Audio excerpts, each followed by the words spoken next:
El olor a bizcocho de limón recién horneado todavía flotaba en el aire, un aroma que siempre había sido sinónimo de hogar, de familia, de domingo por la tarde. Había pasado la mañana entera preparándolo, ilusionada con la visita de mi hijo Julián y mi nuera, Verónica.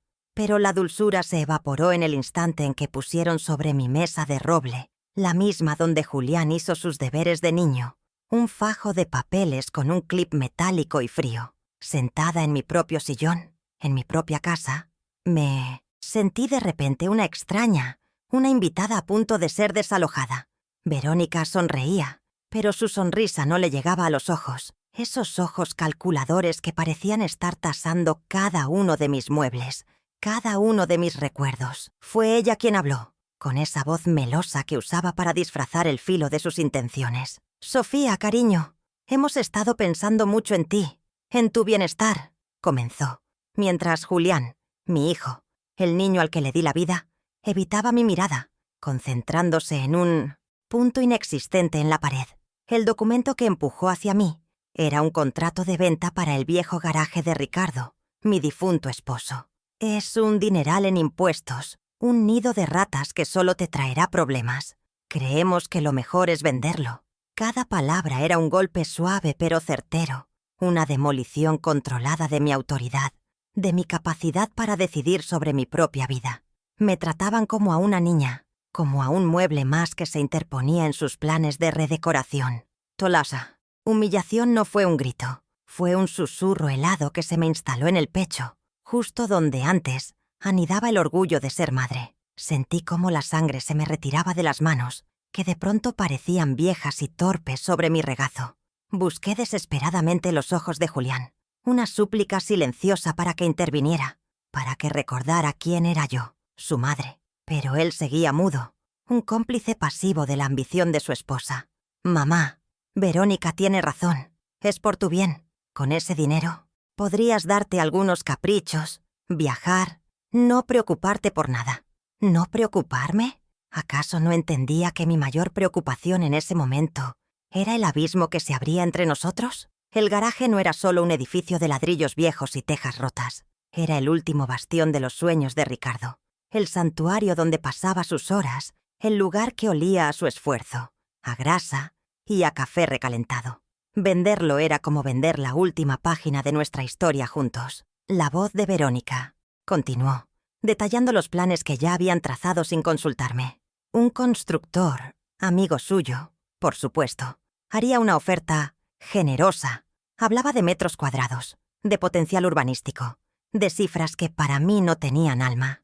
Yo solo podía pensar en la risa de Ricardo resonando entre esas paredes, en sus manos fuertes y manchadas de aceite trabajando con una pasión que yo admiraba en silencio. La injusticia de todo aquello era tan densa que me costaba respirar. Ellos veían un terreno, baldío, una oportunidad de negocio. Yo veía el corazón de mi marido, un legado de amor y sacrificio que ahora querían liquidar como si fuera un saldo de fin de temporada. El bizcocho de limón, sobre el plato, de pronto me pareció amargo, un testigo mudo de mi despojo.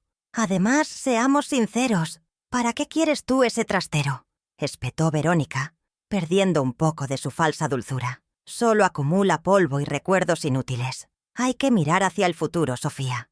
El futuro que ellos diseñaban para mí era uno sin pasado, uno donde yo era una anciana dócil y agradecida, viviendo de las migajas de mi propia herencia. Me sentí tan pequeña, tan insignificante. La mujer que había trabajado de sol a sol para pagar los estudios de Julián, la que había vendido las joyas de su madre para la entrada de su primer apartamento, ahora era un obstáculo, un sentimentalismo molesto que se interponía en el camino del progreso. El dolor fue agudo, una puñalada directa al corazón de mi identidad como matriarca de esta familia. Fue entonces cuando algo dentro de mí, una brasa que creía extinguida tras la muerte de Ricardo, se encendió con una chispa de rebeldía. Mientras ellos hablaban, mi mente voló hacia el manojo de llaves que colgaba de un clavo en la cocina. Entre ellas estaba la del garaje, una llave grande, de hierro, oxidada por el tiempo. Nunca había tenido el valor de entrar allí desde que Ricardo se fue. Era demasiado doloroso. Pero en ese instante, en medio de la humillación, sentí una extraña urgencia, una llamada. Recordé las últimas palabras de mi marido sobre ese lugar, dichas en un susurro febril en el hospital. Todo lo que necesitarás está allí, Sophie. Es mi regalo para ti. No dejes que nadie te diga lo que vale. Ellos no lo sabían. No podían saberlo. Para Julián y Verónica, el garaje era un montón de chatarra y ladrillos viejos. Creían que yo era una anciana ignorante y frágil, fácil de manipular. Dejé que terminaran su discurso, que me presentaran el bolígrafo para que firmara mi rendición. Asentí con una docilidad que los tranquilizó, pidiendo unos días para pensarlo, para hacerme a la idea. Verónica me dio una palmadita condescendiente en el brazo, satisfecha con su victoria. No se imaginaba que mi mente ya no estaba en esa sala, sino al otro lado de la ciudad, frente a una puerta de madera desvencijada que ocultaba algo más que herramientas viejas. Cuando finalmente se fueron, dejando tras de sí el silencio y el olor a victoria barata, me quedé mirando la puerta de mi casa. El aire pareció volver a mis pulmones. La humillación seguía ahí, ardiendo a fuego lento, pero ahora estaba mezclada con algo nuevo. Un propósito. Ellos habían cometido un error fatal. Me habían subestimado. Habían despreciado no solo mi inteligencia, sino el ingenio de mi marido. Y yo, su esposa, la guardiana de sus secretos, estaba a punto de descubrir qué clase de tesoro había dejado Ricardo para mí. Un tesoro que, intuía, cambiaría las reglas del juego para siempre. La justicia, a veces, no hace ruido. Simplemente espera, paciente, detrás de una puerta cerrada. Mi nombre es Sofía Rivas. Tengo 69 años y desde hace 18 meses mi estado civil es el de viuda. A veces, cuando me miro al espejo, me cuesta reconocer a la mujer que me devuelve la mirada. El cabello, antes castaño, y con algunas hebras de plata que Ricardo llamaba mis hilos de luna, ahora es completamente blanco, como si la nieve de la pena hubiera cubierto el paisaje de mi cabeza de la noche a la mañana. Vivo en la misma casa en la que crié a mi hijo, una casa que antes rebosaba de vida, de risas y del ruido de las herramientas de mi esposo, y que ahora parece guardar un silencio respetuoso, casi sagrado. Mis días transcurren en una rutina tranquila, marcada por el sol que entra por la ventana de la cocina y el tic-tac del reloj de pared, un ritmo monótono que a veces me consuela y otras me aprisiona en la soledad. La viudez es un país extraño del que nadie te da un mapa. Ricardo y yo estuvimos casados 45 años, un tejido de días y noches tan entrelazado que ya no sabía dónde terminaba yo y empezaba él. Ahora, su ausencia es una presencia física, un hueco en el colchón, una taza de café que ya no preparo, el eco de una voz que ya no me llama desde el jardín. Mi rutina es mi salvavidas. Me levanto al alba, cuido de mis geranios con un fervor casi maternal y paso las tardes releyendo los libros de mi pequeña biblioteca. La gente del barrio me conoce como la buena de Sofía, una mujer amable, quizás demasiado callada, que siempre tiene una palabra de consuelo para los demás. Siempre fui así, la que escucha, la que cede, la que busca la paz a cualquier precio. Esta naturaleza mía, la de evitar la confrontación, me ha convertido en un blanco fácil. Siempre creí que la bondad era una fortaleza, un escudo invisible contra la maldad del mundo. Sin embargo, tras la visita de Julián y Verónica, comienzo a preguntarme si no ha sido más bien una jaula que yo misma he construido. Me he dado cuenta de que, por no generar conflictos, he permitido que pisotearan mis sentimientos, que dieran por sentada mi opinión, o más bien, la ausencia de ella. Mi vulnerabilidad no reside en mi edad ni en mi soledad, sino en esa costumbre de poner las necesidades y la paz de los demás por encima de mi propia dignidad. Una costumbre que, ahora lo veo con una claridad dolorosa, mi propio hijo ha aprendido a explotar a su favor. Pero que nadie se equivoque. Mi docilidad nunca fue sinónimo de debilidad.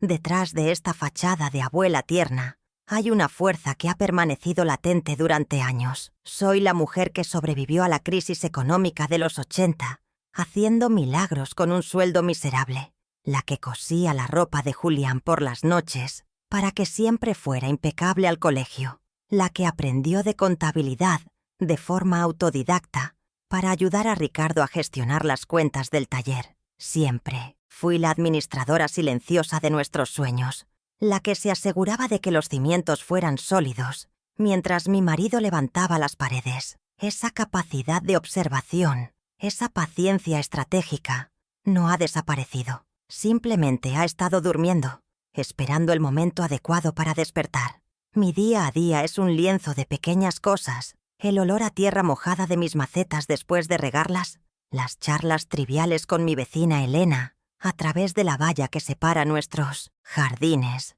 el placer de resolver un crucigrama difícil sin ayuda de nadie. Estos son mis pequeños triunfos, las anclas que me mantienen a flote en el mar de la nostalgia. Me aferro a la belleza de lo simple porque es lo único que parece tener sentido en un mundo que se ha vuelto ruidoso y complicado. Julián y Verónica viven en un universo de prisas, de ambiciones, de apariencias, un mundo que yo no entiendo y al que, sinceramente, no deseo pertenecer. Mi riqueza está en mis recuerdos, en la textura de las sábanas bordadas por mi madre, en el sabor de las recetas que me enseñó mi abuela. Claro que tengo miedo. Por las noches, cuando el silencio de la casa se hace más profundo, el temor me visita. Me asusta la idea de enfermar, de convertirme en una carga, de tener que depender de la caridad de un hijo que parece verme más como un problema que como una madre. Me aterra el lenguaje de los bancos, los contratos, los trámites burocráticos que Ricardo siempre manejaba con una facilidad que yo envidiaba. Esa es mi mayor vulnerabilidad, el sentir que el mundo moderno avanza a una velocidad para la que mis piernas ya no tienen fuerza y la única persona que podría haberme ayudado a cruzar la calle ya no está para darme la mano. Es ese miedo el que Verónica huele, como un tiburón huele la sangre en el agua. Aún así, dentro de mí hay una roca inamovible, el amor y el respeto por la memoria de mi marido. Ricardo era un hombre honesto, un trabajador incansable que creía en el valor de la palabra dada y en la nobleza del trabajo bien hecho. Despreciaba la codicia y el materialismo. Ver cómo su propio hijo, influenciado por su esposa, intenta reducir su legado a una simple transacción monetaria es una afrenta que ha despertado en mí un instinto protector que no sabía que poseía. No se trata del dinero. Nunca se trató de eso. Se trata de honor. Se trata de defender el nombre y los principios del hombre, al que amé, del hombre que me dio todo lo que soy. Así que aquí estoy, a mis 69 años, parada en el umbral de una batalla que no pedí, pero que no pienso rehuir. La mujer que ayer lloraba en silencio en su sofá, hoy siente una determinación fría y clara. Ya no soy solo la viuda de Ricardo o la madre de Julián. Soy Sofía Rivas, y por primera vez en mucho tiempo, voy a luchar por mí. Voy a defender lo que es mío, no solo la propiedad material, sino mi derecho a decidir, a ser respetada, a tener una voz. La fragilidad que ellos ven en mí se convertirá en mi mejor disfraz y mi silencio en mi arma más estratégica. Esta casa, que hasta ayer sentía como un mausoleo de recuerdos, hoy se siente como mi cuartel general. Cada objeto me recuerda por qué hago esto. La foto de nuestra boda en la repisa, las herramientas de jardinería de Ricardo, apoyadas en la pared del patio, incluso el sillón gastado, donde él se sentaba a leer el periódico. Todo me habla de una vida de esfuerzo compartido, de un amor que merece ser honrado. La tristeza no se ha ido, pero ahora tiene una compañera. La resolución. Una resolución que me impulsa a levantarme, a buscar esas viejas llaves oxidadas y a caminar hacia el garaje. El plan de Julián y Verónica tiene una falla fundamental. Se basa en la premisa de que yo soy débil y ellos son listos. Pero la sabiduría no siempre grita sus conocimientos desde los tejados. A veces se esconde en el silencio, observa, aprende y espera. Y yo he sido una alumna muy paciente durante casi 70 años. Ellos han abierto la caja de Pandora con su codicia, sin saber que lo que hay dentro no es la debilidad de una anciana, sino la fuerza de una leona dispuesta a proteger el último legado de su compañero. La partida, aunque ellos no lo sepan, acaba de comenzar. ¿Y tú? ¿Qué habrías hecho en mi lugar? ¿Habrías firmado ese papel para mantener la paz en la familia? ¿O habrías decidido luchar por tu dignidad? Cuéntamelo en los comentarios. Me encantaría leer tu opinión. Mi familia es pequeña, un árbol con pocas ramas. Solo tuve un hijo, Julián. Él era mi sol, el centro de mi universo, especialmente después de que su padre pasara tantas horas en el taller.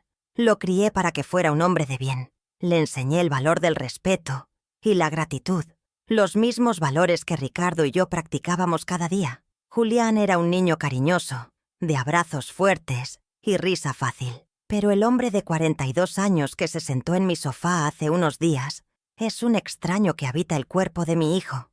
Trabaja como gerente en un banco, un puesto importante que le ha dado una pátina de seriedad y una preocupante frialdad en la mirada. A veces, cuando me mira, siento que no ve a su madre, sino una partida en su balance de cuentas, una que, al parecer, ha decidido que está en números rojos. La responsable de esa transformación tiene nombre y apellido: Verónica. Mi nuera es una mujer impecable, de esas que parecen salidas de la portada de una revista. Siempre viste con elegancia. Su maquillaje es perfecto, y su perfume, caro y sutil, se queda flotando en una habitación mucho después de que ella se ha ido. Pero debajo de esa superficie pulida hay una dureza de acero. Verónica no camina, avanza, no habla, negocia. Su principal motivación en la vida es el estatus, la acumulación de bienes que demuestren al mundo que ha triunfado. Proviene de una familia humilde, y en lugar de honrar sus raíces, vive con el pánico de que alguien descubra que no nació en una cuna de oro. Para ella, la vida es una escalada constante, y mi hijo, tristemente, es uno de los peldaños que utiliza para subir. Entiendo su ambición, pero no su método. Para Verónica, las personas se dividen en dos categorías: las que le sirven para ascender y las que son un lastre. Desde el principio me clasificó en la segunda. Ve mi casa modesta, mi ropa sencilla y mis manos agrietadas por el trabajo en el jardín como un recordatorio vergonzoso del origen de su marido. Un origen que quiere borrar a toda costa. El garaje para ella no es solo un inmueble, es un símbolo de todo lo que desprecia. El trabajo manual, el sentimentalismo, una vida sin lujos. Venderlo y convertirlo en dinero contante y sonante es su forma de purificar el linaje de la familia, de blanquear el pasado obrero de los Rivas para que encaje mejor en su futuro de club de campo y cenas de gala. La relación entre nosotras nunca fue fácil, pero se fue agriando con el tiempo, como la leche olvidada fuera de la nevera. Recuerdo la primera vez que vino a cenar a casa. Yo había preparado mi mejor estofado, el plato favorito de Julián desde niño. Ella apenas lo probó, comentando con una sonrisa condescendiente: «¡Qué cocina tan tradicional, Sofía!». Yo soy más de la nueva cocina de fusión. Fue una estocada sutil, pero yo la sentí. A partir de ahí, todo lo mío fue objeto de su crítica velada. Mis cortinas eran anticuadas, mi barrio era inseguro, mis amistades eran demasiado simples. Pequeños alfilerazos que al principio ignoré, pero que con el tiempo fueron desangrando la posibilidad de cualquier afecto genuino entre nosotras. Poco a poco, fue tejiendo una tela de araña alrededor de Julián. Empezó a organizar planes para los fines de semana, siempre ineludibles, que coincidían con las comidas familiares. Criticaba la forma en que yo le consentía, la ropa que yo le regalaba en su cumpleaños, las tradiciones que habíamos mantenido durante años. Julián, por amor o por debilidad, fue cediendo terreno. Dejó de llamarme todos los días, sus visitas se espaciaron y, lo más doloroso, empezó a adoptar el discurso de ella. De repente, nuestras costumbres eran cosas de viejos y mis consejos, interferencias. Verónica no lo apartó de mí a la fuerza. Lo sedujo para que él mismo decidiera alejarse, convenciéndolo de que su futuro brillante requería cortar las anclas con su pasado. El punto de inflexión fue hace 2 Navidades. Como cada año, pasé semanas preparando la cena de Nochebuena. La casa olía a pino y a canela. Cuando llegaron, Verónica traía una bandeja con unos canapés extraños y diminutos. «Para empezar con algo ligero, que tu comida, Sofía, es una bomba calórica», dijo delante de todos. Me sentí humillada, reducida a una cocinera anticuada e insalubre. Miré a Julián, esperando que defendiera la comida que había amado toda su vida, que me defendiera a mí, pero solo se encogió de hombros y dijo: «Vamos, mamá, no te lo tomes así. Verónica solo se preocupa por mi salud». Esa noche entendí que había perdido a mi hijo. Había elegido bando, y no era el mío. Aún no tengo nietos. Es un anhelo que guardo en el rincón más íntimo de mi corazón. Verónica a menudo utiliza ese tema como una herramienta más de su arsenal de manipulación. Cuando tengamos una casa más grande y una situación financiera sólida, entonces pensaremos en niños, dice, mirándome de reojo, como si quisiera que yo conectara los puntos. El mensaje es claro. Mi cooperación para liquidar mis bienes, como el garaje, es un paso necesario para que ella se digne a darme un nieto. Juega con mi mayor deseo, lo convierte en un objeto de negociación, y eso es una crueldad que me cuesta perdonar. Mi anhelo de ser abuela se ha convertido en un chantaje emocional. Así, lo que una vez fue una relación madre-hijo, llena de amor y complicidad, se ha convertido en un campo de minas emocional. Cada llamada de Julián tiene un propósito oculto. Cada visita es un preámbulo para una nueva petición. El cariño ha sido reemplazado por una formalidad tensa y el respeto por una condescendencia apenas disimulada. La propuesta de vender el garaje no es un hecho aislado. Es la culminación de un largo proceso de desvalorización. Es el movimiento final en su partida de ajedrez para declararme incompetente, para tomar el control total de mi vida y de mi patrimonio. Pero se han equivocado de oponente. Pensaban que estaban jugando contra un peón y están a punto de descubrir que se enfrentan a una reina. Los recuerdos de aquellos primeros años son tan vívidos que a veces siento que puedo estirar la mano y tocarlos. Recuerdo perfectamente el día que Ricardo me sentó en la cocina de nuestro minúsculo apartamento y, con los ojos brillantes de un niño en la mañana de Reyes, me habló de su sueño: tener su propio taller mecánico. No un simple taller, sino el mejor de la ciudad. Su pasión era tan contagiosa que su sueño se convirtió en el mío. Sabíamos que significaría años de lucha, de privaciones, de apretarnos el cinturón hasta casi no poder respirar. Pero éramos jóvenes y estábamos enamorados, y esa nos parecía la combinación perfecta para conquistar el mundo. Así que nos lanzamos, con más ilusiones que dinero, a construir nuestro futuro pieza por pieza, tornillo por tornillo. El primer gran obstáculo fue el dinero para el local y las herramientas. Fue entonces cuando tomé mi primera gran decisión, mi primer gran sacrificio. Mis padres me habían dejado en herencia un pequeño terreno a las afueras de la ciudad, el único patrimonio a mi nombre, mi única red de seguridad. Sin dudarlo un segundo lo puse a la venta. Recuerdo la firma ante el notario, el frío del bolígrafo en mis dedos. Estaba vendiendo el último trozo de mi propia historia familiar, el prado donde jugaba de niña. Pero luego vi la cara de Ricardo, su gratitud silenciosa, la promesa en su mirada de que haría que cada centímetro de esa tierra valiera la pena. Y lo valió. Con ese dinero compramos el garaje y las primeras herramientas. Plantamos la semilla de nuestro futuro en la tierra de mi pasado. Yo también tenía un sueño, uno más modesto y perfumado. Siempre quise tener una pequeña floristería. La imaginaba con un toldo de rayas verdes y blancas, con cubos de metal llenos de margaritas y rosas en la acera. La habría llamado el Jardín de Sofía. Tenía cuadernos enteros con bocetos del local, listas de proveedores, ideas para arreglos florales. Pero con un negocio que levantar y un niño pequeño que criar, mi sueño se fue quedando en el fondo de un cajón. Cada peso que ganábamos se reinvertía en el taller. No me arrepiento porque aposté por el sueño de mi familia.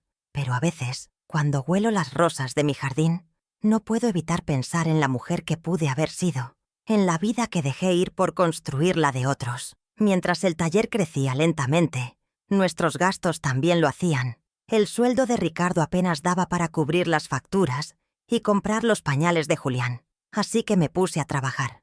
Me convertí en la cocinera del barrio. Preparaba menús diarios para los obreros de la construcción cercana y para las familias donde ambos padres trabajaban. Mis días eran una maratón de ollas, sartenes y el olor a sofrito impregnado en mi ropa. Llegaba a casa con los pies hinchados y la espalda dolorida, pero entonces empezaba mi segundo turno. Bañar a Julián, ayudarle con los deberes, lavar su ropa, preparar la fiambrera de Ricardo. Fueron años de un agotamiento físico que se sostenía únicamente por la fuerza del amor y la esperanza de un mañana mejor. Nuestro único objetivo, la luz que nos guiaba en los momentos más oscuros, era darle a Julián las oportunidades que nosotros nunca tuvimos. Queríamos que estudiara, que fuera a la universidad, que tuviera un título que le abriera todas las puertas. Cada sacrificio tenía su nombre. El vestido que no me compré para una boda fue un libro de texto. Las vacaciones que nunca nos tomamos fueron un semestre de matrícula. Recuerdo contar las monedas en la mesa de la cocina por la noche, haciendo cálculos imposibles para que todo cuadrara. Ricardo remendaba sus botas de trabajo con trozos de cuero una y otra vez, y yo aprendí a hacer que un pollo durara para 3 comidas diferentes. Éramos un equipo de equilibristas financieros, y nuestro único premio era el boletín de notas de nuestro hijo. Cuando Julián entró en una prestigiosa universidad privada, sentimos un orgullo que casi no nos cabía en el pecho, pero también fue la época de mayor esfuerzo. Sus compañeros llevaban coches caros y vestían ropa de marca, y nosotros hacíamos malabares para pagar sus libros y el transporte. Él empezó a cambiar, a sentirse un poco avergonzado de nuestros orígenes humildes. Cuando venía a casa, hablaba de un mundo que nos era completamente ajeno, y aunque nos alegrábamos por él, una pequeña brecha comenzó a abrirse entre nosotros. Estábamos invirtiendo hasta el último aliento en construirle un puente hacia una vida mejor, sin darnos cuenta de que, una vez que cruzara, quizás no querría volver la vista atrás. El día de su graduación fue, hasta la muerte de Ricardo, el día más feliz de mi vida. Nos pusimos nuestras mejores galas, esas que solo usábamos para bodas y bautizos, y nos sentamos entre familias que irradiaban riqueza y poder. Cuando dijeron su nombre y le entregaron el diploma, Ricardo me apretó la mano tan fuerte que me hizo daño, y vi cómo se le llenaban los ojos de lágrimas. Lo habíamos logrado. Nuestro hijo, el hijo de un mecánico y una cocinera, era un licenciado en administración de empresas. En ese momento, cada noche de insomnio, cada renuncia, cada gota de sudor, cobró sentido. Sentimos que le habíamos entregado el mundo, envuelto en un diploma. Le di mi herencia para que empezara su negocio. Le di mi propio sueño para que el suyo tuviera espacio para crecer. Le di las horas de mi juventud y mi energía para que él tuviera un futuro sin las cargas que yo tuve. Ricardo le dio la salud de su espalda, la fuerza de sus manos y cada minuto de su tiempo libre. Le dimos una educación de élite, la entrada para su primer apartamento, un coche de segunda mano para que no tuviera que usar el transporte público. Le dimos todo lo que teníamos, y lo que no teníamos, lo inventamos para él. Construimos su pedestal con los ladrillos de nuestros propios sacrificios, y lo hicimos con gusto, porque es lo que hacen los padres. ¿Y qué he recibido a cambio de esta inversión a fondo perdido de toda una vida? He recibido condescendencia, he recibido la impaciencia de una nuera que me ve como un estorbo. He recibido la visita de mi hijo, no para preguntarme cómo estoy, sino para presentarme un contrato que busca despojarme del último recuerdo tangible de su padre. Me he ganado el derecho a ser tratada como una anciana incapacitada que no sabe gestionar su propia vida. La ironía es cruel. La educación y el estatus que le proporcionamos son las mismas herramientas que ahora utiliza para menospreciarme, para considerar que mi mundo, el mundo que lo creó a él, es anticuado e irrelevante. Así que, cuando me siento sola en mi cocina y pienso en todo esto, ya no siento solo tristeza, siento una profunda y fría decepción. Me doy cuenta de que la gratitud es una flor que no crece en todos los jardines, y yo he estado regando una tierra estéril. Mis sacrificios no fueron un préstamo que esperaba que me devolvieran con dinero, sino una siembra de amor que esperaba cosechar en respeto y cariño. Pero la cosecha ha sido amarga, y es esta amargura la que ahora me da fuerzas. No se trata de cobrar una deuda, se trata de proteger el valor de lo que di No permitiré que el legado de amor y esfuerzo de toda una vida se venda por un puñado de billetes para satisfacer la codicia de quienes ya lo han recibido todo. Aquella noche apenas dormí. Di vueltas en la cama, con las palabras de Verónica y la mirada esquiva de Julián, repitiéndose en mi mente como una letanía cruel. Pero cuando el primer rayo de sol se filtró por la persiana, no sentí el habitual peso de la tristeza, sino una extraña y urgente energía. Me levanté, me preparé un café más cargado de lo normal, y en lugar de sentarme a leer el periódico, me dirigí directamente al clavo de la cocina. Mis dedos rozaron las llaves frías y familiares hasta encontrarla. La llave del garaje. Era grande, pesada, manchada de un óxido que parecía contar historias. Con ella en la palma de la mano, sentí un coraje que no sabía que tenía. Caminé por el sendero del jardín trasero. Cada paso, una reafirmación de mi decisión. No iba a defender el garaje por simple sentimentalismo. Iba a descubrir la verdad que se escondía tras su puerta. La cerradura se resistió, quejándose con un chirrido metálico como si protestara por haber sido despertada de un largo sueño. Tuve que usar todo el peso de mi cuerpo para que la llave finalmente girara. La puerta de madera se abrió con una lentitud solemne, liberando una bocanada de aire denso, un perfume a tiempo detenido. Olía a polvo, a aceite de motor, a neumáticos viejos y a la tierra húmeda del suelo. Al principio la penumbra apenas me dejaba ver. Mis ojos, acostumbrados a la luz de la mañana, solo distinguían siluetas caóticas, estanterías repletas de latas y herramientas, bicicletas viejas, cajas de cartón apiladas hasta el techo. Por un instante mi corazón se encogió. ¿Y si Verónica tenía razón? ¿Y si todo esto no era más que un montón de chatarra inútil? Mi mirada se fue acostumbrando a la oscuridad y comencé a distinguir los detalles del santuario de Ricardo. Todo estaba cubierto por una fina capa de polvo, pero debajo había un orden meticuloso. Las herramientas estaban colgadas en la pared, cada una en su lugar. Los manuales de mecánica estaban apilados en estantes, ordenados por marca y año.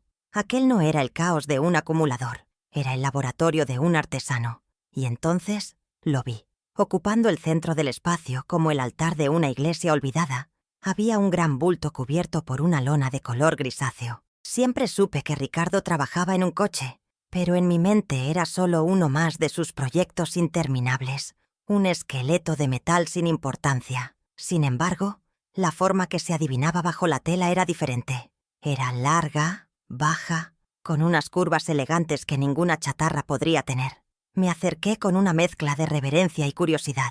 La lona estaba áspera y pesada al tacto. Dudé un momento, sintiendo que estaba a punto de profanar un secreto. Tomé aire y tiré de una de las esquinas. La tela se deslizó con un susurro sordo, revelando primero un faro redondo y cromado, y luego el comienzo de un guardabarros de una curva perfecta. El color, bajo la capa de polvo, era un verde profundo, oscuro y elegante, como el de un bosque antiguo. Con el corazón latiéndome en la garganta, tiré con más fuerza, y la lona cayó al suelo, liberando por completo la magnífica criatura que dormía debajo. Quedé paralizada. Ante mí no había un coche viejo. Había una escultura sobre ruedas. Un Jaguar E-Type de 1961. Supe después. Una obra de arte que parecía fluida y veloz, incluso estando quieta. El impacto de ver aquella belleza me dejó sin aliento. Acaricié la carrocería fría, limpiando el polvo con la manga de mi blusa. El coche estaba inmaculado. Perfecto. ¿Cómo era posible? ¿Por qué Ricardo nunca me había hablado de esto con claridad? Mientras mi mente daba vueltas, mis ojos recorrieron el taller con una nueva perspectiva. Ya no veía un simple garaje, sino la guarida de una tesoro. Fue entonces cuando me fijé en un detalle de la pared de ladrillo del fondo. Uno de los ladrillos parecía ligeramente más nuevo, menos gastado que los demás. Me acerqué, lo toqué, se movió. Con los dedos temblorosos, lo saqué de su hueco. Detrás, camuflada en la pared, había una pequeña caja fuerte de metal. El corazón me dio un vuelco. Ricardo, siempre tan previsor, tan lleno de secretos. No necesité pensar mucho en la combinación. Solo había una serie de números que había significado todo para nosotros. La fecha de nuestra boda. Marqué los dígitos con manos torpes. 240678. La puerta de la caja fuerte se abrió con un suave clic. Dentro no había dinero, ni joyas, solo una caja metálica de galletas, de esas antiguas que mi madre usaba como costurero. La tomé en mis manos. Pesaba más de lo que aparentaba. No la abrí. En ese momento sentí que aquel no era el lugar. Cerré la caja fuerte, volví a colocar el ladrillo en su sitio y cubrí el coche de nuevo con su lona, devolviéndole su anonimato. Su secreto ahora también era el mío. Salí del garaje y cerré la puerta con llave, sintiendo el peso del metal en mi bolsillo y el de la verdad en mi corazón. La partida había cambiado. Tenía en mis manos el testamento secreto de mi marido. Apenas 2 días después de su visita, el teléfono sonó con la insistencia de una alarma de incendios. Era Julián. Su tono ya no era falsamente meloso, sino que destilaba una impaciencia mal disimulada. «Mamá, ¿lo has pensado ya? El constructor está esperando una respuesta. Estas oportunidades no duran para siempre». Sentí una punzada de frialdad al escucharlo. Hablaba del legado de su padre como si fuera una oferta de supermercado a punto de caducar. Con una voz que me esforcé por mantener temblorosa y frágil, le dije que necesitaba más tiempo, que era una decisión muy grande para una anciana sola. Pude casi escuchar a Verónica susurrándole al otro lado de la línea, dándole instrucciones. Estaban presionando, convencidos de que mi resistencia era débil y se rompería con un pequeño empujón. Esa misma tarde, con las manos temblorosas, me senté en la mesa de la cocina y abrí la vieja caja de galletas. El contenido me dejó sin aliento. Dentro, protegidos por fundas de plástico, estaban los documentos originales de un Jaguar E-Type Series 1. Había un certificado de autenticidad y, debajo de todo, un diploma con un sello dorado de un prestigioso concurso de coches clásicos en Ginebra, fechado en 1985. Coche no solo era una reliquia, era un campeón premiado. La magnitud del secreto de Ricardo comenzaba a tomar forma en mi mente. No era solo un aficionado, era un maestro restaurador que había guardado una joya de valor incalculable. Toqué el papel grueso del diploma, sintiendo el relieve del sello bajo mis dedos. Era real, todo era real. Finalmente, abrí el sobre que llevaba mi nombre, escrito con la caligrafía fuerte y ligeramente inclinada de Ricardo. La carta comenzaba con un «Mi querida Sophie». Mientras leía, las lágrimas corrían por mis mejillas sin control. Me explicaba cómo había encontrado el coche, una ruina oxidada, y cómo había pasado los últimos 10 años de su vida, devolviéndole su gloria en secreto, pieza por pieza. Lo llamaba nuestro plan de jubilación, nuestro nido de huevos de oro. «Este coche, mi amor», escribió, «es tu libertad. Es para que nunca tengas que depender de nadie, para que puedas abrir tu floristería y vivir como la reina que eres. No confíes en la codicia de otros, ni siquiera en la de nuestra propia sangre». Leer aquello fue como recibir un abrazo y una advertencia desde el más allá. La siguiente ofensiva vino de Verónica, y fue aún más retorcida. Apareció una tarde sin avisar, encontrándome en el jardín, con las manos llenas de tierra. Se sentó a mi lado en el banco de piedra, adoptando un aire de falsa confidencialidad. «Sofía, te veo tan agobiada, tan perdida desde que Ricardo no está. Aferrarse a ese garaje es un síntoma de que no has superado el duelo. Queremos ayudarte. Deja que nos ocupemos de todo. Libérate de esta carga». Sus palabras eran puro veneno envuelto en algodón de azúcar.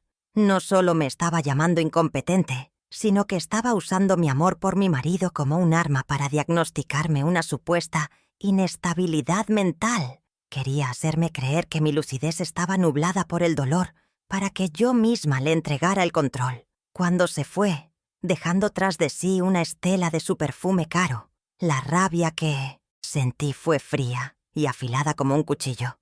Me llamó frágil, pero en ese momento me sentí indestructible. Fui directamente a mi dormitorio. Saqué la caja de metal de debajo de mi cama y la escondí en un lugar mucho más seguro, en el fondo de un viejo baúl lleno de ropa de invierno, bajo una capa de bolas de naftalina.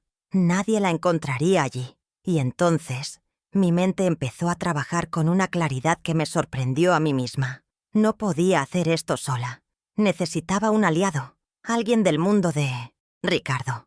Alguien que hablara su mismo idioma de bielas y carburadores. Y un nombre vino a mi mente como un faro en la niebla. Alejandro Torres, el mejor amigo de Ricardo. Un tasador de coches clásicos ya jubilado, pero el hombre más honorable que conocía. Marcar su número de teléfono fue uno de los actos más difíciles de mi vida. Las manos me sudaban. ¿Y si pensaba que era una vieja loca? ¿Y si no me creía? Cuando contestó, su voz era la de un hombre mayor, amable pero formal. Le expliqué quién era y, con la voz entrecortada, le hablé del proyecto secreto de Ricardo en el garaje. Hubo un silencio al otro lado de la línea, y por un momento temí que me colgara. Pero entonces su tono cambió por completo. «Sofía», dijo, y su voz ahora era cálida, llena de afecto. «Claro que me acuerdo de ti. Ricardo me habló de un proyecto especial. Nunca me dijo qué era. Voy para allá mañana mismo. No le abras la puerta a nadie más». Sentí un alivio tan inmenso que casi me caigo de la silla. Tenía un aliado. La siguiente jugada de Julián y Verónica fue llevarme a comer a un restaurante. Un sitio moderno, ruidoso, con platos cuadrados y porciones diminutas. Me sentí como un jarrón antiguo en una exposición de arte abstracto. En medio de aquel ambiente hostil, volvieron a la carga. «Mamá, tenemos buenas noticias», dijo Julián, forzando una sonrisa. «El constructor ha subido un poco la oferta, pero es su última palabra, y tenemos que responderle antes del viernes». La presión era inmensa, y el hecho de hacerlo en público, una táctica rastrera para que no montara una escena. Me estaban acorralando, usando el tic-tac de un reloj imaginario para forzar mi rendición. Querían que me sintiera arrinconada, sola y sin opciones. Mientras ellos hablaban de cifras que para mí ya eran ridículas, yo los miraba y no podía sentir más que lástima. Veía a mi hijo, convertido en un títere de la ambición de su esposa, vendiendo su primogenitura por un plato de lentejas, como en la Biblia. Pensaba en la carta de Ricardo, en el amor y el sacrificio que se escondían en aquel garaje, y la oferta del constructor me sonaba a blasfemia. Asentí, fingí estar abrumada. Les dije que era mucho en lo que pensar. Les dejé creer que su estrategia estaba funcionando, que la anciana confundida estaba a punto de ceder. Por dentro, sin embargo, yo era un iceberg, serena en la superficie, pero con una masa de hielo inamovible y peligrosa por debajo. La visita de Alejandro fue un bálsamo para mi alma. Era un hombre elegante, de pelo blanco y manos cuidadas, pero con una mirada que delataba un conocimiento profundo de los motores y el metal. Cuando le conduje al garaje y retiré la lona, se quedó absolutamente en silencio. No dijo nada durante casi 5 minutos. Solo caminaba alrededor del coche, lentamente, con la reverencia de quien visita una tumba sagrada. Se agachó, examinó los bajos, abrió el capó con una delicadeza infinita y suspiró. Finalmente se volvió hacia mí, con los ojos llenos de emoción. «Sofía», dijo con la voz ronca. «Ricardo no era un mecánico, era un artista. ¿Tú sabes lo que tienes aquí? Esto no es un coche, es el santo grial de los coches clásicos». Cuando le mostré los documentos y el premio de Ginebra, Alejandro tuvo que sentarse en una caja de herramientas para no caerse. Los examinó con una lupa que sacó de su chaqueta. Esto lo cambia todo», musitó. «La procedencia, el premio, esto multiplica su valor por 10. Me dio una cifra estimada, un número con tantos ceros que me pareció una fantasía. Me confirmó que la oferta que me habían presentado Julián y Verónica no era generosa. Era un robo a mano armada, un intento de estafa despreciable. Querían comprar un palacio a precio de choza, Sofía», me dijo, con una indignación que se sumaba a la mía. La validación de un experto me dio la fuerza definitiva que necesitaba. La manipulación dio paso a la amenaza. Una semana después, recibí una carta con el membrete de un bufete de abogados. Era una comunicación formal, redactada en un lenguaje legalista y frío, donde se sugería amablemente que, dada mi delicada situación emocional y mi avanzada edad, considerara nombrar a mi hijo Julián como mi apoderado para que gestionara mis bienes y velara por mis intereses. Era una amenaza velada, el primer paso para intentar incapacitarme legalmente si no cedía a sus deseos. El miedo me recorrió la espalda como una descarga eléctrica. Estaban dispuestos a todo, a humillarme, a declararme loca, a despojarme no solo de mis bienes, sino de mi propia identidad. Pero el miedo, como el fuego, puede calentar o puede quemar, y a mí, en lugar de paralizarme, me templó como el acero. Aquello ya no era por el garaje, ni siquiera por el dinero. Era por mi libertad, por mi derecho a ser la dueña de mi propia vida hasta mi último aliento. Llamé a Alejandro de nuevo, con la voz firme, sin rastro del temblor de la primera vez. Le leí la carta del abogado. Él escuchó en silencio y, cuando terminé, dijo con una calma que me tranquilizó: «Perfecto. Acaban de cometer su mayor error. Han formalizado su ataque, y ahora nosotros podemos formalizar nuestra defensa. Es hora de dejar de jugar al escondite, Sofía. Vamos a llamar a los profesionales». Y fue él quien sugirió contactar con una casa de subastas internacional. La siguiente llamada de Julián fue muy diferente. Mi calma lo desconcertó. Le dije que había recibido la carta de su abogado y que, antes de tomar ninguna decisión, había decidido buscar mi propio asesoramiento legal. Hubo un silencio al otro lado. ¿Asesoramiento? ¿Para qué? Mamá, solo intentamos ayudarte. Por primera vez, noté una fisura en su arrogancia, una nota de incertidumbre. La presa había dejado de correr y se había girado para mirar al cazador a los ojos. No le dije más, solo que le comunicaría mi decisión cuando la tuviera. Colgué el teléfono sintiendo un pequeño pero dulce sabor a victoria. El miedo estaba cambiando de bando. El campo de batalla estaba preparado. Durante semanas me habían sometido a un asedio psicológico, alternando la falsa amabilidad con la presión y las amenazas. Habían intentado erosionar mi confianza, aislarme y hacerme dudar de mi propio juicio. Pero cada uno de sus ataques, en lugar de debilitarme, me había revelado la profundidad de su codicia y la magnitud del legado de Ricardo. Ya no era una víctima acorralada. Gracias a mi marido, y ahora Alejandro, tenía un arma secreta de un poder inimaginable. Y mientras ellos preparaban su estocada final, convencidos de su victoria, yo, en silencio, estaba puliendo mi armadura y afilando mi espada, lista para el contraataque. El punto de ruptura no fue un portazo, ni un grito ahogado en la almohada. No fue una escena dramática de llanto y desesperación. Ocurrió en el silencio de mi cocina, a las 3 de la madrugada, bajo la fría luz de la luna que se colaba por la ventana. Tenía en mis manos la carta del abogado de mi hijo, y la había leído tantas veces que las palabras ya no parecían letras, sino insectos venenosos que reptaban por el papel. Incapacidad para gestionar sus asuntos, velar por sus intereses, apoderado legal. Cada frase era una palada de tierra sobre el ataúd de la mujer que yo creía ser. En ese preciso instante, algo dentro de mí, un hilo muy fino y tenso que me ataba a la esperanza, se partió con un chasquido silencioso que solo yo pude oír. Dejé de esperar que Julián recapacitara.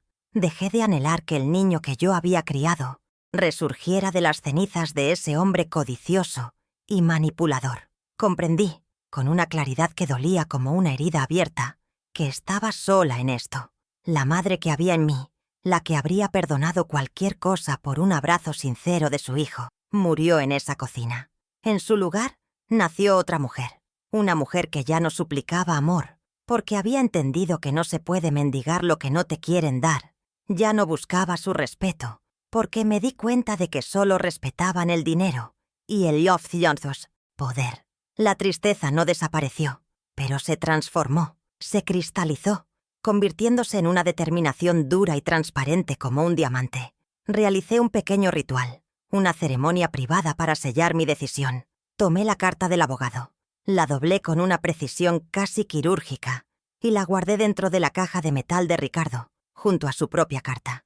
El veneno y el antídoto, juntos en el mismo lugar. El documento que intentaba anularme ahora descansaba junto a la prueba de mi liberación. Era mi manera de decirme a mí misma que la batalla había cambiado. Ya no se trataba de proteger un recuerdo del pasado, sino de construir un futuro. Su agresión no me había destruido.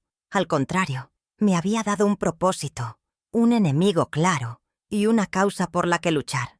Mi propia soberanía. A partir de ese momento, cada uno de mis actos estaría guiado por una estrategia, no por el dolor. Mi mente, que hasta entonces había estado nublada por la pena y la confusión, se aclaró de repente. La idea de vender el coche en secreto y desaparecer ya no me parecía suficiente. Eso sería una huida, no una victoria. La justicia, para ser completa, necesitaba ser vista. No quería una venganza ruin. No quería verlos sufrir por placer. Quería algo más limpio y contundente. Quería que la verdad se revelara ante sus ojos de una forma tan innegable que su codicia quedara expuesta, desnuda y ridícula. No iba a enfrentarme a ellos en mi salón, donde mi voz podía ser acallada por sus interrupciones. Necesitaba un escenario más grande, un tribunal imparcial cuyo veredicto fuera definitivo. Fue entonces cuando la sugerencia de Alejandro, que al principio me había parecido una fantasía lejana, se convirtió en la piedra angular de mi plan, una subasta internacional. Un evento donde el valor de las cosas no lo decide la opinión de un constructor amigo, sino el martillo de un subastador ante los ojos del mundo. Un lugar donde el trabajo de Ricardo sería juzgado y celebrado por expertos, no menospreciado por ignorantes. La idea era perfecta. Les daría la exposición pública que tanto anhelaban, pero no de la forma que ellos esperaban. Su intento de humillarme en privado se convertiría en su humillación pública, orquestada no por mi odio, sino por la simple y aplastante fuerza de la verdad. Al día siguiente llamé a Alejandro y le comuniqué mi decisión. Su voz al otro lado del teléfono sonó satisfecha, como si hubiera estado esperando ese momento. «Esa es la Sofía que Ricardo admiraba», me dijo. Pasamos la tarde entera en mi cocina, que se había transformado en nuestro cuartel general. Con una cámara de fotos que Alejandro trajo, tomamos imágenes detalladas del coche desde todos los ángulos. Escaneamos los documentos, el premio, cada página del historial de mantenimiento que Ricardo había guardado meticulosamente. Redactamos un correo electrónico, sobrio y profesional, dirigido al director del departamento de coches clásicos de una de las casas de subastas más famosas de Londres. Cada clic del ratón era un paso silencioso hacia mi emancipación.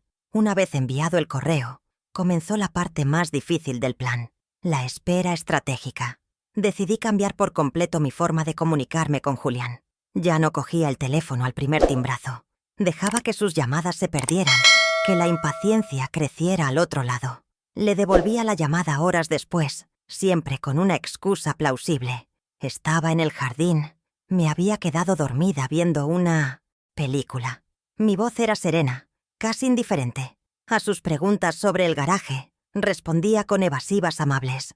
«Es una decisión importante, hijo. No se puede tomar a la ligera». O «Estoy consultándolo con la almohada, como me enseñó tu abuela». Mi nueva calma lo estaba volviendo loco. Estaba acostumbrado a mi angustia, a mi fragilidad, no a esta serenidad impenetrable. Me miro al espejo ahora y veo a una mujer diferente de la que vi hace unas semanas. Las arrugas son las mismas. El pelo sigue siendo blanco, pero la mirada ha cambiado. Hay una quietud en mis ojos, una ausencia de miedo. El amor por mi hijo no se ha extinguido. Un amor así nunca muere del todo, pero está enterrado bajo capas de decepción y acero. He aceptado que para salvarme a mí misma, debo actuar como si ese amor no existiera. Ya no soy la madre que espera en la puerta. Soy la guardiana de un legado, la ejecutora de un testamento secreto. La ruptura silenciosa ha concluido, y en el silencio que ha dejado, he encontrado mi propia voz, una voz que ellos nunca antes habían escuchado y que pronto conocerían. La respuesta de Londres llegó 3 días después. Vi el correo en mi bandeja de entrada, con el nombre de la prestigiosa casa de subastas en el remitente, y sentí que el corazón se me detenía. Durante un minuto entero, solo miré la pantalla, incapaz de hacer clic. El miedo a que fuera una negativa educada, a que todo hubiera sido una fantasía, me paralizaba. Finalmente, con un suspiro que fue casi una oración, abrí el mensaje. Mis ojos recorrieron el texto, escrito en un español formal y perfecto. Las palabras «extraordinario hallazgo», «profundo interés» y «ejemplar de calidad museística» saltaban de la pantalla. No solo estaban interesados, Estaban entusiasmados. Querían enviar a su especialista jefe en coches europeos clásicos para una inspección en persona, lo antes posible. Cubrirían todos los gastos. Sentí que el suelo de mi cocina se volvía firme bajo mis pies por primera vez en mucho tiempo. Llamé a Alejandro con manos temblorosas, pero esta vez de pura euforia. Le leí el correo palabra por palabra. Al otro lado de la línea su silencio fue seguido por una carcajada de alegría pura y genuina. «Te lo dije, Sofía. Te dije que Ricardo había dejado un tesoro», exclamó, y pude sentir su sonrisa. Ese hombre era un genio, y ahora todo el mundo lo sabrá. La validación de aquellos expertos anónimos de Londres era la prueba definitiva que necesitábamos. Ya no era solo la opinión de un amigo leal, era el juicio del mercado mundial. Pasamos la siguiente hora al teléfono, planeando en susurros la logística de la visita secreta, como dos conspiradores a punto de dar un golpe maestro. Por primera vez sentí la emoción de la aventura, no solo el peso de la lucha. Justo cuando colgaba con Alejandro, el teléfono volvió a sonar. Era Julián. Su voz era como una lija. «Mamá, se acabó el tiempo. He hablado con el constructor y no puede esperar más. O firmas esta semana, o tendremos que tomar medidas legales serias. Te lo digo por última vez. Es por tu bien». Escuché su amenaza, el ultimátum de un hijo a su madre, y tuve que apretar los puños para no reírme. Representé mi papel a la perfección. Mi voz se quebró. Le supliqué más tiempo. Le dije que me sentía confundida y asustada.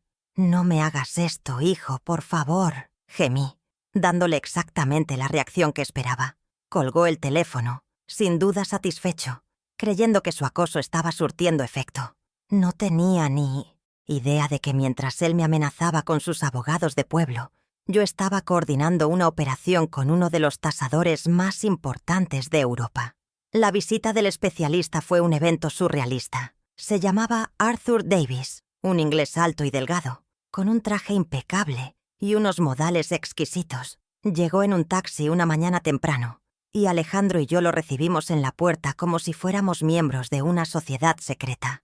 Lo condujimos al garaje en silencio. Cuando retiré la lona, el señor Davis no dijo nada. Se puso unos guantes blancos, sacó una pequeña linterna de su maletín y comenzó una inspección que duró casi 2 horas. Cada movimiento era preciso, metódico. Se deslizó bajo el coche, examinó el número de serie del motor con una lupa, pasó los dedos enguantados por la tapicería de cuero. Alejandro y yo lo observábamos sin respirar, como si estuviéramos presenciando una cirugía a corazón abierto. Finalmente, el señor Davis se irguió, se quitó los guantes y nos miró. Sus ojos azules, antes clínicos y distantes, ahora brillaban con admiración. «Señora Rivas», dijo con un acento británico que parecía sacado de una película, «su marido no restauró este coche. Lo resucitó.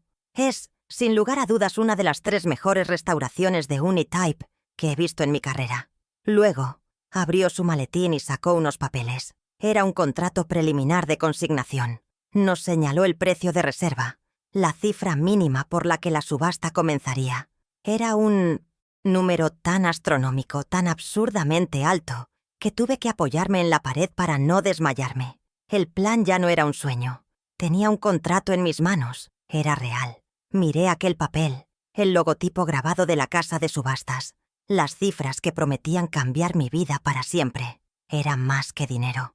Era la prueba irrefutable del genio de Ricardo. Era mi arma, mi escudo, mi pasaporte a una nueva vida de independencia y respeto. El camino que tenía por delante se iluminó de repente, claro y directo. Ya no había dudas ni vacilaciones. Tenía el poder de hacer justicia, por mi marido y por mí. Si alguna vez has sentido que te subestimaban y has demostrado lo contrario con tus actos, me encantaría saber tu historia. Compártela en los comentarios, porque hoy siento que todas las personas que han luchado en silencio formamos parte de la misma familia. Mi segunda pequeña victoria fue más silenciosa, pero igual de crucial. Comprendí que para enfrentarme a un banquero y a su ambición, necesitaba algo más que un coche valioso. Necesitaba protección legal. Alejandro, que parecía tener recursos para todo, me recomendó a una abogada, Laura Vega. Es más dura que un clavo de ataúd, me dijo. Concerté una cita secreta en su despacho, un lugar elegante y sobrio en el centro de la ciudad.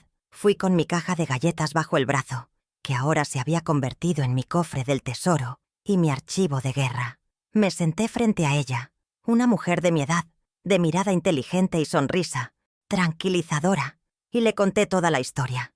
Laura Vega escuchó mi relato sin interrumpirme ni una sola vez. Leyó la carta de Ricardo, examinó los documentos del coche, el contrato de la casa de subastas y, finalmente, la carta amenazante del abogado de Julián. Su expresión se fue endureciendo a medida que leía. Cuando terminó, juntó los papeles en un golpe seco sobre la mesa y me miró fijamente. «Sofía», dijo, y su voz era calmada pero llena de una furia contenida. «Lo que su hijo y su nuera están haciendo se llama coacción de una persona vulnerable. Es un delito. Y créame, no solo vamos a detenerlos, vamos a asegurarnos de que entiendan que con usted no se juega». Sentí como si un ejército se hubiera puesto de mi lado. Ya no estaba sola. Mi primera acción bajo su consejo fue tomar el control de mis finanzas. Laura me acompañó a un banco diferente, uno con el que Julián no tenía ninguna relación, y abrí una nueva cuenta a mi nombre, transfiriendo mis modestos ahorros. Fue un paso, pequeño, pero simbólicamente enorme. Estaba construyendo mi propia fortaleza financiera, ladrillo a ladrillo, lejos de su influencia. Pero el movimiento maestro fue la carta que Laura redactó en respuesta al abogado de Julián. Era una obra de arte de la estrategia legal. Agradecía su interés por mi bienestar. Les informaba de que había contratado a mi propia asesora legal para explorar todas las opciones relativas a la gestión de mi patrimonio. Y concluía diciendo que cualquier comunicación futura debía dirigirse exclusivamente a su bufete. Enviamos la carta por correo certificado esa misma tarde. El efecto fue inmediato y espectacular. Un silencio absoluto. Pasaron los días y el teléfono no sonó. No hubo visitas inesperadas. No hubo más mensajes de presión. Mi contraataque legal los había dejado mudos, desconcertados. Estaban preparados para las lágrimas de una anciana, para súplicas y para una rendición final. No estaban preparados para enfrentarse a una de las abogadas más reputadas de la ciudad. Imagino su estupor al leer la carta, la rabia de Verónica, la confusión de Julián. Habían perdido el control de la narrativa. El miedo, definitivamente, había cruzado al otro lado de la valla. Ahora, mientras riego mis geranios por la mañana, siento una calma que no había experimentado en años. El plan avanza en dos frentes, como un ejército bien coordinado. Por un lado, la maquinaria de la subasta internacional se ha puesto en marcha, preparando el escenario para la gran revelación pública. Por otro, mi fortaleza legal, dirigida por la formidable Laura Vega, mantiene a raya a los buitres. Las dos pequeñas victorias, la validación del experto y el silencio forzado de mis adversarios, me han llenado de una fuerza renovada. Ya no soy la víctima que reacciona a sus ataques. Soy la estratega que mueve las piezas en el tablero. Y estoy preparando mi jaque mate. Decidí que el acto final de esta obra no se representaría en un escenario ajeno, sino en el mío. Cuando Julián me llamó, después de semanas de un silencio tenso, para proponerme una cena de reconciliación en mi casa, acepté sin dudarlo. Sabía que no venían a pedir perdón, sino a lanzar su último asalto. Preparé la cena con una calma que me sorprendió a mí misma. Hice un estofado, el mismo que Verónica había despreciado años atrás, pero esta vez no lo hacía para agradar, sino como una declaración silenciosa de intenciones. El ambiente, cuando llegaron, estaba cargado de una electricidad palpable. Sus sonrisas eran máscaras de yeso, y sus ojos me escrutaban, intentando encontrar una grieta en mi nueva serenidad. Comimos casi en silencio, un preludio tenso antes de la batalla final. Tan pronto como retiré los platos, Verónica, incapaz de mantener por más tiempo su falsa cordialidad, fue directa al grano. Deslizó sobre el mantel un nuevo fajo de papeles, idéntico al anterior. «Sofía, hemos sido increíblemente pacientes, pero todo tiene un límite», dijo, y su voz había perdido todo rastro de dulzura. Ahora era metálica y afilada. «Aquí tienes el contrato de venta. El constructor ha accedido a mantener la oferta, pero tienes que firmar. Ahora mismo. Es la única manera de que todo esto termine y volvamos a ser una familia normal. La palabra familia en sus labios sonó como una obscenidad. Julián, de pie detrás de ella, cruzado de brazos, asentía con la cabeza, como un matón respaldando a su jefe. Julián dio un paso al frente. Su rostro, el rostro que yo había besado miles de veces, estaba contraído en una mueca de fría determinación. «Mamá, esto se acaba hoy. No es una petición, es un aviso», dijo, y cada palabra fue un martillazo en el último clavo de nuestro ataúd familiar. «O firmas este documento ahora mismo, o mañana a primera hora. Nuestro abogado presentará la solicitud para tu incapacitación legal, alegando que tu estado mental no te permite tomar decisiones. Vas a perderlo todo de todas formas. Al menos así, salvarás un poco de dignidad». La amenaza ya no era velada. Era una pistola sobre la mesa. Empujaron el contrato y un bolígrafo hacia mí. El mundo pareció detenerse, conteniendo la respiración. Miré el papel, luego la cara de mi hijo, y después la de su esposa. Busqué en ellos un atisbo de duda, una chispa de amor, y no encontré nada. Solo una codicia vacía y fría. En ese momento, cualquier resto de dolor que pudiera sentir se evaporó, dejando solo una calma glacial. No toqué el bolígrafo. No levanté la voz, simplemente los miré a los ojos, sosteniendo su mirada, y con una voz tan clara y firme como el cristal, pronuncié 2 palabras que sellaron su destino y el mío. No, no voy a firmar. El shock en sus rostros fue casi cómico. Esperaban cualquier cosa, súplicas, lágrimas, rabia, una rendición agotada. No esperaban esta tranquila y absoluta negativa. No estaban preparados para la mujer en la que me habían convertido. Justo cuando la ira comenzaba a transformar la cara de Verónica, tiñéndola de un rojo desagradable, sonó el timbre. El sonido nítido y puntual cortó la tensión como un cuchillo. Julián se sobresaltó. «¿Esperas a alguien?», preguntó, molesto por la interrupción de su ejecución. Me levanté lentamente de mi silla, alisándome el vestido. «Sí», respondí con una ligera sonrisa. De hecho, sí. Caminé hacia la puerta y la abrí. En el umbral, impecablemente vestido con un traje oscuro y una corbata de seda, estaba Alejandro Torres. Sostenía en sus manos un catálogo de gran formato, de aspecto lujoso y pesado. Había llegado mi testigo. Había llegado mi justicia. La confusión se apoderó de Julián y Verónica cuando hice pasar a Alejandro al comedor. «Julián, Verónica, les presento al señor Alejandro Torres, un gran amigo de tu padre, y ahora, mi asesor personal». Se dieron la mano con torpeza, sin entender qué estaba pasando. ¿Quién era ese hombre elegante que había aparecido en el momento más inoportuno?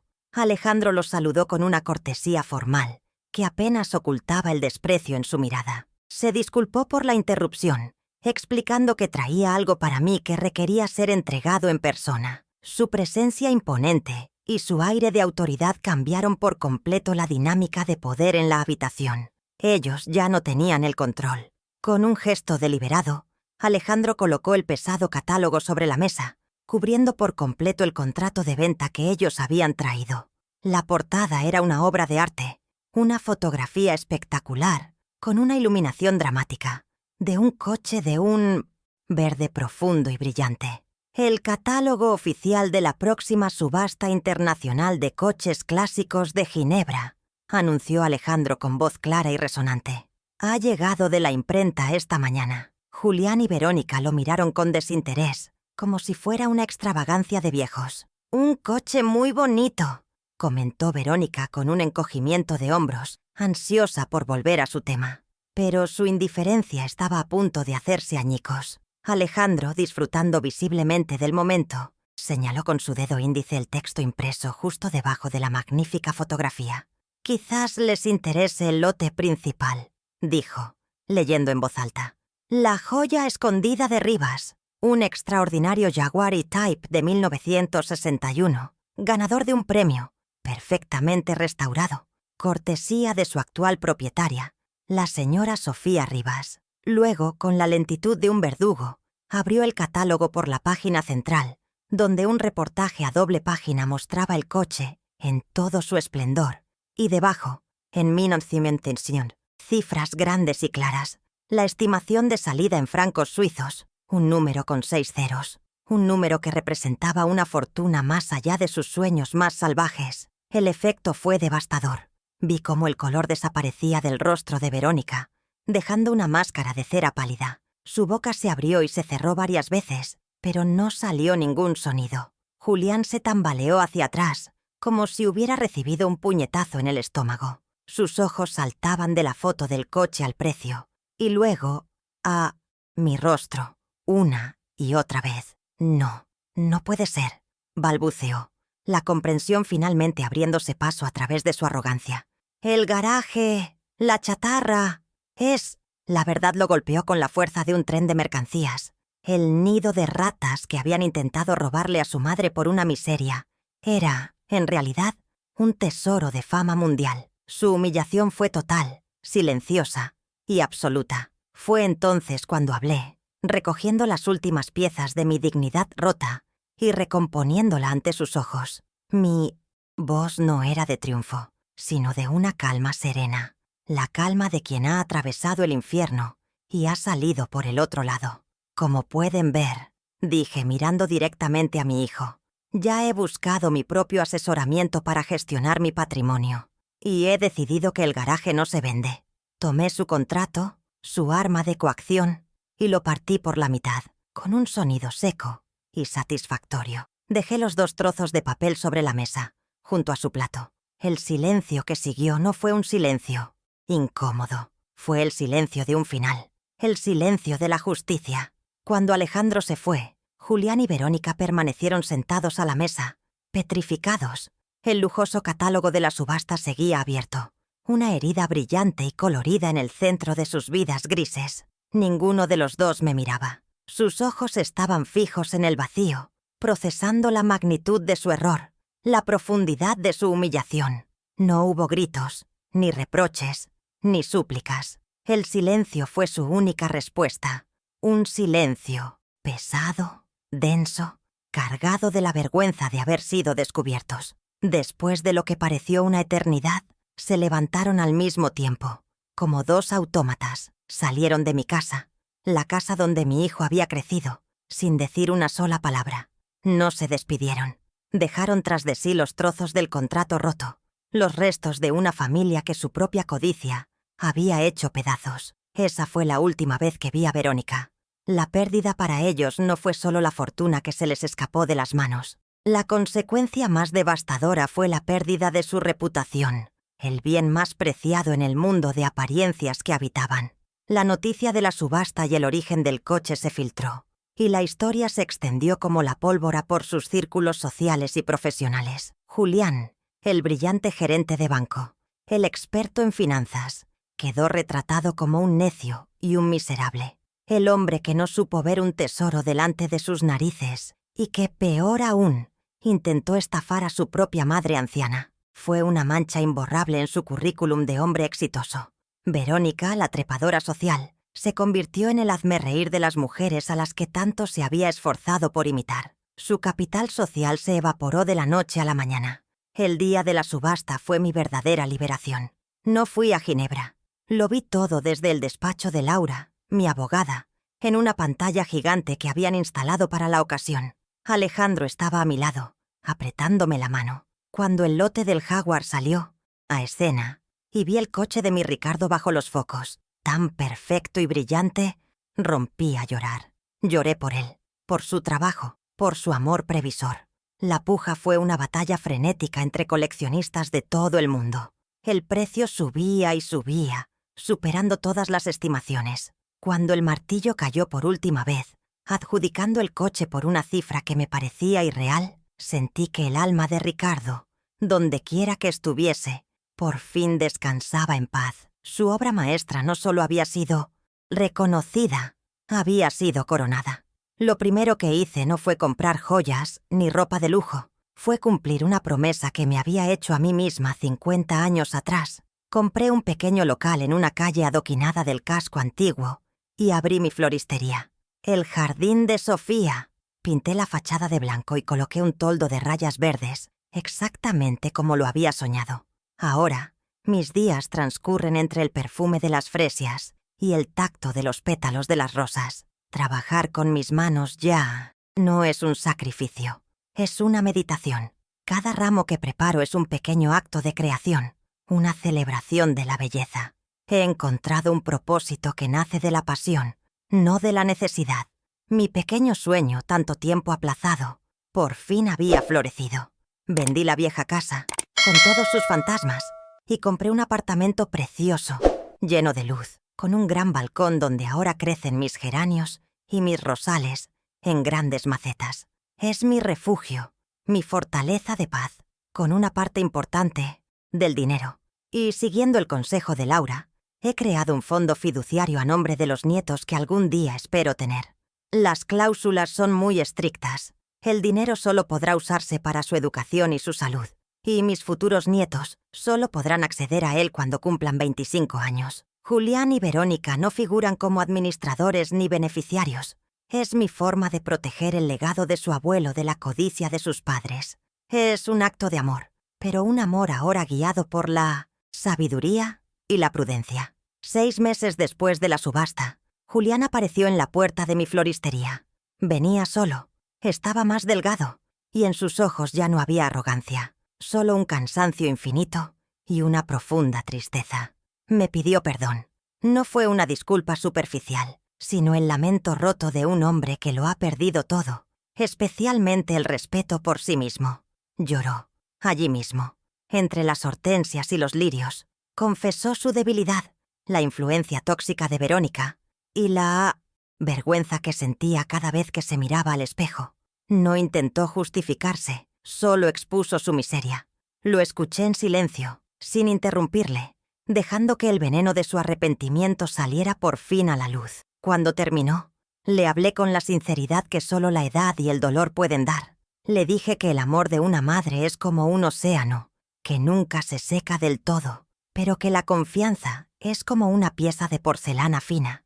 Una vez rota, aunque la pegues con el mejor pegamento del mundo, las grietas siempre serán visibles. Le dije que le perdonaba, porque no quería vivir con el peso del rencor, pero que el perdón y la confianza son dos cosas muy diferentes. Si quería volver a tener una relación conmigo, tendría que reconstruir ese jarrón roto, fragmento a fragmento, con paciencia y con hechos, no con palabras. Aceptó mis condiciones.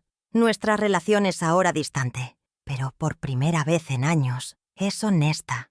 Con Verónica, la ruptura es y será definitiva.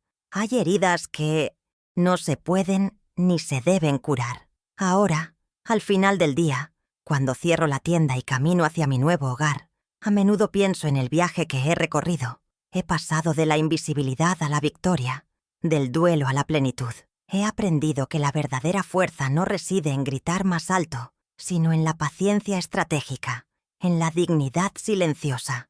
He honrado la memoria de mi marido de la mejor manera posible, usando su último regalo, no para vivir en el lujo, sino para conquistar mi libertad y mi alegría. Ya no soy la viuda de Ricardo ni la madre de Julián. Soy Sofía Rivas, una mujer de 70 años que, contra todo pronóstico, ha aprendido a cultivar su propio jardín y que por fin está en plena floración. Esta historia comenzó con una pelea por un garaje, por un trozo de tierra y unos ladrillos viejos. Pero la vida, en su infinita sabiduría, me ha enseñado que la verdadera herencia que nos dejan nuestros seres queridos rara vez se puede medir en metros cuadrados o tasar en euros. El verdadero legado de Ricardo no fue el coche espectacular que escondía, sino la oportunidad que me brindó para redescubrir la mujer que yo misma había olvidado. Me dejó un mapa del tesoro que no conducía a una fortuna material, sino a mi propia fuerza interior.